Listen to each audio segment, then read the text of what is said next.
আমাদের আজকের কাহিনীটা খুবই ইন্টারেস্টিং হতে যাচ্ছে। শেষ পর্যন্ত দেখুন আর উপভোগ করুন।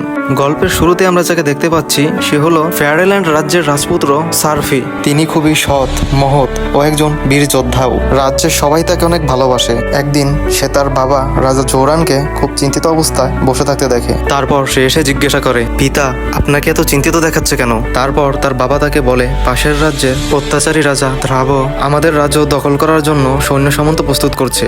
তারপর প্রিন্স সার্ফি বলে, বাবা আপনি কোনো চিন্তা করবেন না, বিষয়টি আমি এক্ষুনি দেখছি। তারপর সে সঙ্গে সঙ্গে গিয়ে সৈন্যবাহিনী প্রস্তুত করে। এরপর সে নিজেও তার কক্ষে গিয়ে যুদ্ধের পোশাক পরিধান করে নিজেকে যুদ্ধের জন্য প্রস্তুত করে নেয়। তারপর সে গিয়ে সরাসরি রাজা দ্রাবর সামনে দাঁড়ায় ও ভালোভাবে বোঝাতে থাকে, কিন্তু দ্রাব তার কথা কানে নেয় না। তখন প্রিন্স সার্ফি রেগে গিয়ে যুদ্ধ শুরু করে। তারপর দুই দলের মধ্যে বিশাল একটি যুদ্ধ হয়। তারপর সেই যুদ্ধে রাজা দ্রাব খুবই বাজেভাবে পরাজিত হয়। সার্ভি তারপর রাজদরবারে ফিরে আসে। সবাই তার বীরত্বের অনেক প্রশংসা করে এবং তার বাবা তাকে বুকে জড়িয়ে নেয়। আর হ্যাঁ, এটা কোনো মুভি এক্সপ্লেন না, এটা আমার নিজের পরিশ্রম ও কল্পনা থেকে তৈরি করা একটা ক্যারেক্টার ও গল্প। আপনাদেরকে এরকম অনেক মজার মজার গল্প আমি উপহার দিতে চাই। আপনারা কেমন গল্প চান সেটা আমাকে এখনই কমেন্ট করে জানান। আমি আপনাদের কাছ থেকে লাইক, কমেন্ট, শেয়ার, সাবস্ক্রাইব এগুলো চেয়ে নেব না।